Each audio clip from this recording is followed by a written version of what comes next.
সপোন নহয়, ই এক বাস্তৱ সত্য। যোৱাকালি শিৱসাগৰত অখিল গগৈৰ গৰু একেলগে নামাজ পঢ়া দেখা গৈছে, তাত অংশগ্ৰহণ কৰা, কি ক'ব, সেয়া নিৰ্বাচনী অংগ নে আন্তৰিকতা? অখিল গগৈ আৰু গৌৰৱ গগৈ যোৱাকালি শিৱসাগৰত নামাজ পঢ়িছে আৰু মোটামুটি গৌৰৱ গগৈয়ে নামাজ পঢ়াৰ নিয়মটো জানে। মই যিটো দেখিলোঁ, ক'ত শিকিছে তেওঁ জানিব। কথাটো হ'ল যে ঈদত আমিও শুভেচ্ছা দিছোঁ, প্ৰধানমন্ত্ৰী মোদী ডাঙৰীয়াই শুভেচ্ছা দিছে। ঈদ, বৰদিন, পূজা, এই গোটেইবোৰ সকলো জাতিৰে উৎসৱ। আমি কোনোবাই তাত গৈছে নাই যোৱা এইটো আমি ক'ব নাযাওঁ। মোৰ মনত এটাই প্ৰশ্ন যে যিদিনাখন ৰাম মন্দিৰ প্ৰতিষ্ঠা হৈছিল, একে আধ্যাত্মিক পবিত্ৰতা গৌৰৱ গগৈ, অখিল গগৈ কিয় অনুভৱ কৰা নাছিল? ৰাম মন্দিৰ যেতিয়া আমাৰ অযোধ্যাত প্ৰাণ প্ৰতিষ্ঠা হৈছিল, সিদিনাখন ৰাহুল গান্ধীক লৈ গৌৰৱ গগৈয়ে নগাঁৱৰ ৰাস্তাত ধৰ্ণা কৰি আছিল। ঈদৰ প্ৰতি যিটো সন্মান, সেইটো ৰাম মন্দিৰৰ প্ৰতিও একেটা সন্মান হ'ব লাগে। ৰাম মন্দিৰত আজিলৈকে তুমি যোৱা নাই? শংকৰদেৱ সংঘ, একশৰণ ভাগৱতী সমাজ, মায়ামৰা সমাজ, আমাৰ অসমত আৰু বহুত ধৰ্ম উৎসৱ আছে। ইমান পবিত্ৰতাৰে আমি বাকী উৎসৱবিলাকত যাওঁ নে নাযাওঁ? কামাখ্যাত যাওঁ নে নাযাওঁ? বা একে উৎসাহ উদ্দীপনাৰে হনুমান মন্দিৰত যাওঁ নে নাযাওঁ? এই গোটেই প্ৰশ্নবোৰ আমাৰ মনলৈ আহে। আমি বিশ্বাস কৰোঁ যে অসমৰ মুছলমানসকলৰ সমস্যা তুষ্টিকৰণেৰে সম্ভৱ নহয়। তেওঁলোকে চৰকাৰী চাকৰি পাব লাগিব, পঢ়া শুনা কৰিব লাগিব, সমাজত আগুৱাই যাব লাগিব। কাৰোবাৰ লগত নামাজ আদা কৰি কিন্তু দুখীয়াজনৰ ঘৰ নবনাওঁ, দুখীয়াজনক চৰকাৰী চাকৰি নিদিওঁ, বাল্য বিবাহৰ বিৰুদ্ধে মাত নামাতোঁ, সি কেতিয়াও এটা জাতি বা সম্প্ৰদায়ক ভাল পোৱা নুবুজায়। গৌৰৱ গগৈ ডাঙৰীয়াই এটা মহাপাপ কৰিছিল। যেতিয়া ৰাম মন্দিৰৰ প্ৰাণ প্ৰতিষ্ঠা হোৱাৰ সময়ত তেওঁ নগাঁৱৰ ৰাজপথত ৰাহুল গান্ধীক তেল মাৰিবৰ কাৰণে যিটো ধৰ্মঘট কৰিলে, সেই দৃশ্য আজিও মোৰ মনত আছে। এফালে নামাজ, এফালে ৰাম মন্দিৰ প্ৰতিষ্ঠা হোৱাৰ দিনাখন আন্দোলন। ভূপেন বৰাই যেতিয়া কৃষ্ণক লাভ জেহাদী বুলি কৈছিল, যে কৃষ্ণ এগৰাকী লাভ জেহাদী আছিলে, সেই সময়ত গৌৰৱ গগৈ ক'ত গৈছিলে? সেই সময়ততো তেওঁ আমালৈকে মনত পৰা নাছিলে। অসমৰ সমগ্ৰ সমাজখনে কৃষ্ণক বিশ্বাস কৰে। কৃষ্ণক লাভ জেহাদী বুলি কোৱাৰ সময়ত গৌৰৱ গগৈ ক'ত আছিল? অখিল গগৈ ক'ত আছিল?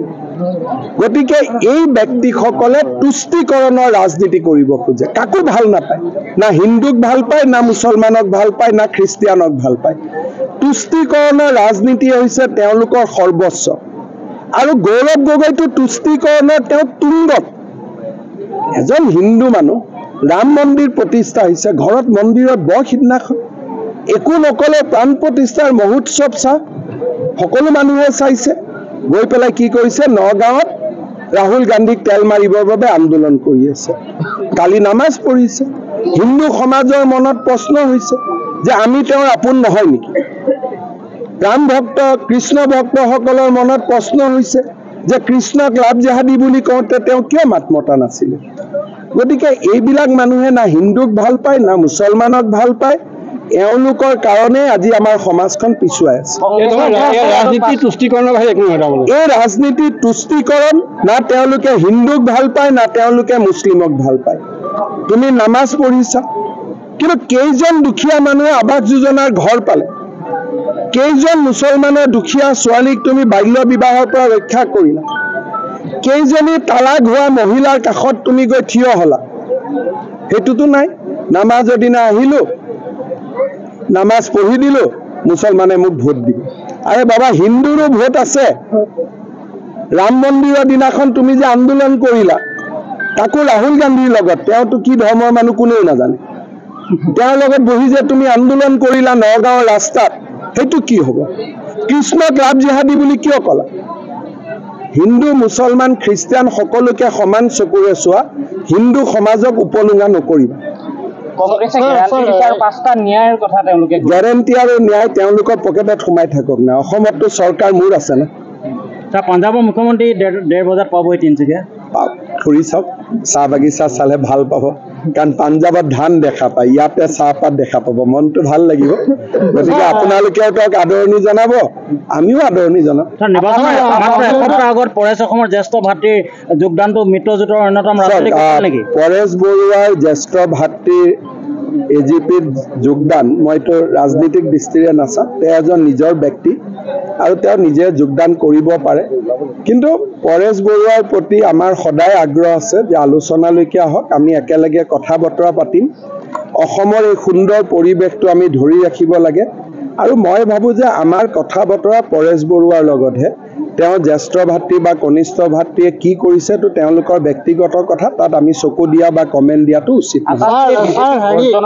কোনে নাই কোৱা সদায় বিজেপিৰ লগত সম্পৰ্কত থাকে তেওঁলোকে মোদী দিয়েতো তেওঁলোকৰ সমস্যা সমাধান কৰিব লাগিব মইতো সদায় কথা বতৰা পাতি থাকোঁ তেনেকুৱা বাতৰি আমি ক'বই নাপায় কিয় বিজেপিক বৰ্জন কৰিব স্যাৰ চাবুৱাত যিখন ক্ৰীড়া বিশ্ববিদ্যালয় প্ৰতিষ্ঠা হয় ইতিমধ্যে আধাৰিলা হৈছে সেইখন আমি পূৰ্ণাংগ ৰূপত মানে মাটি বাৰীৰ এটা ডাঙৰ সমস্যা আছিল এতিয়া লেণ্ড একুইজিশ্যনৰ পইচা আহিলে মাটি বাৰীটো হৈ যোৱাৰ লগে লগে মই জঁপিয়াই পৰিম কিন্তু মানুহৰ পৰা জোৰ কৰি মাটি লোৱাটো টান কথা আছিল ন এতিয়া মাটি বাৰীৰ হৈ গ'ল প্ৰায় 30 কোটি টকা দিয়া হ'ল আৰু 20 কোটি টকা আমাৰ লগত আছে 56 ক্ৰ'ৰ্ছৰ কাম আৰম্ভ হ'ল গতিকে মই ভাবোঁ এতিয়া পূৰ্ণতা পাই যাব আৰু মই নিজেও আহিম চাম সৰ্বানন্দ সোণোৱাল গৃহ সমষ্টি বিনাগতা পঞ্চায়তত কালি 15 জনে যোগদান কৰিছে মই এটা কথা কওঁ মোৰ গাঁওখনতো মোৰ ৱাৰ্ডটোতো আধা মানুহে মোক ভোট নিদিয়ে সেইটোৰ লগত কি কথা আছে না মই ফেক্টৰ বুলি নকওঁ তেওঁলোকৰ চিন্তাধাৰাক আমি